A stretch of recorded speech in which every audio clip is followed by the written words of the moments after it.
Welcome to the Culinary Institute of America. I'm Chef Instructor Bill Briwa, and today I'd like to share with you a very special ham. I have it here. This is a Prosciutto di San Daniele. It's a prosciutto that's been made in exactly the same traditional method for the last 2,000 years. The Celts made it 2,000 years ago in the area of San Daniele, which is in northern Italy. Now, what they will tell you is that there's 3 ingredients that make this ham so special. The first is the pork itself, the second is the sea salt that's used to cure it, and the third is the environment. The cold mountain airs tempered by the breezes from the Adriatic create the perfect microclimate to generate a ham with this much complexity and this much delicate flavor. Now, before it goes to market, it is inspected. And having been inspected, you will find a firebrand that identifies it, and you can see it right here on this ham, Prosciutto di San Daniele, which is proof positive that you're getting a ham that has a protected denomination of origin. It comes to you aged a minimum of 13 months, and what I've done is I've trimmed away the skin.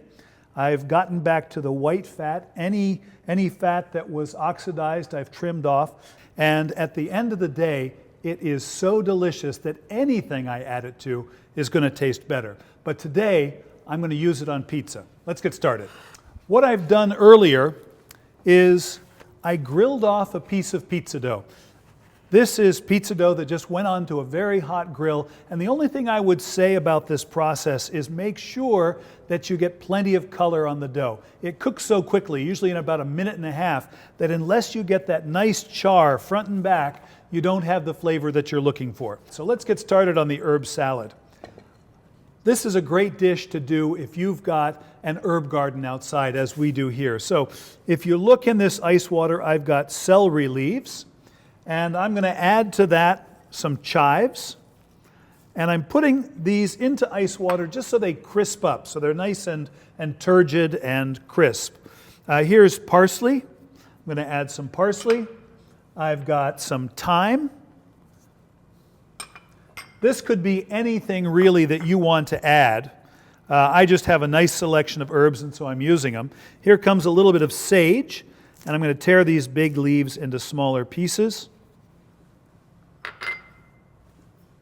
Some frisée, which I think makes for a nice, lofty, fluffy salad.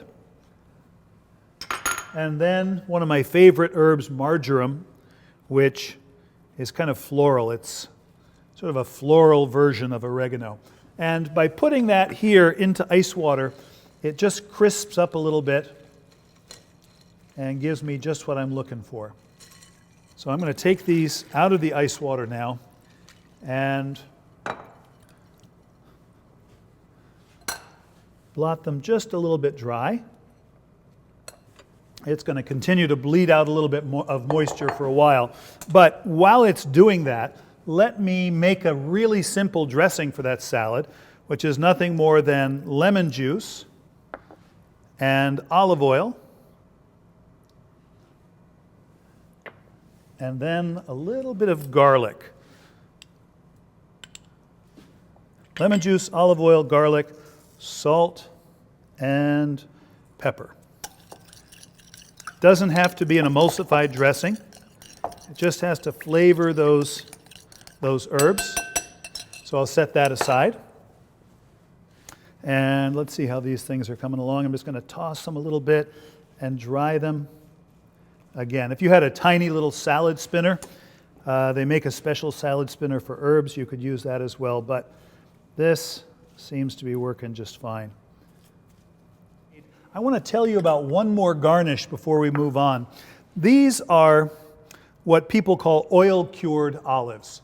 They are not actually cured in oil, they're dry cured, so the ripe olive is tossed with salt and it draws the bitterness out. What I've done with these is I've taken those dry cured or oil cured olives, I've rinsed them, blotted them dry, and then baked them in a slow oven at about 200 degrees for an hour and a half or 2 hours.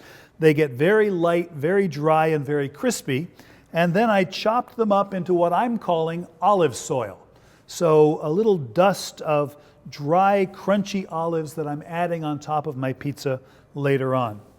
The next step is to take this crust and just rewarm it in the oven briefly. It won't take very long.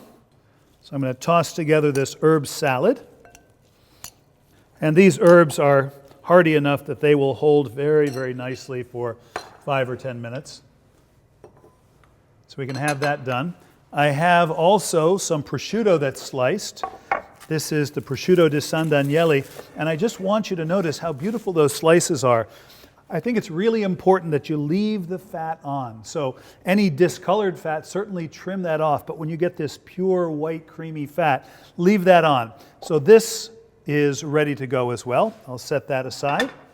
And I'm going to build this pizza on a cutting board, the same cutting board I'm going to serve it on. So I'm going to bring that over, and we're just about ready to go. In the oven, this pizza dough is now hot, and there it goes. Next, I'm going to add cheese and sauce all in one. This is burrata. This is a mozzarella with a very creamy, creamy filling. And I'm going to spread it over the hot dough from one end to the other while it's still a little bit warm.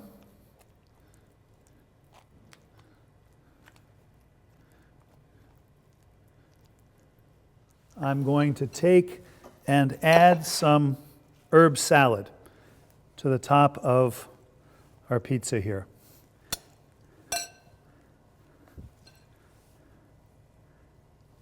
And in addition to all the herbs, I wanted to add basil to this, and the basil that I found in the garden was not the best basil ever. So I was able to secure some micro basil. And I'm going to add that as well.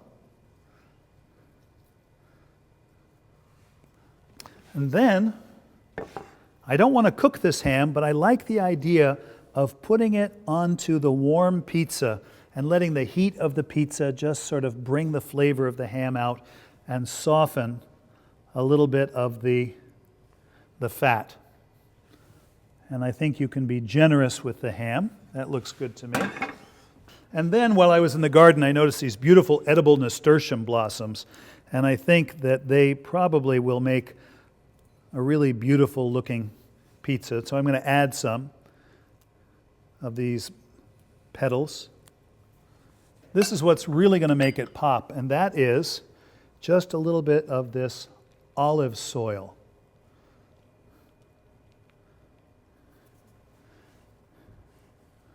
The only thing that remains to be done is to cut this up, and I'm going to suggest that that's something you do when you take it to the table. So this is a simple grilled pizza with burrata, prosciutto di San Daniele, and a wonderful herb salad that came from the herb garden not 20 steps from here.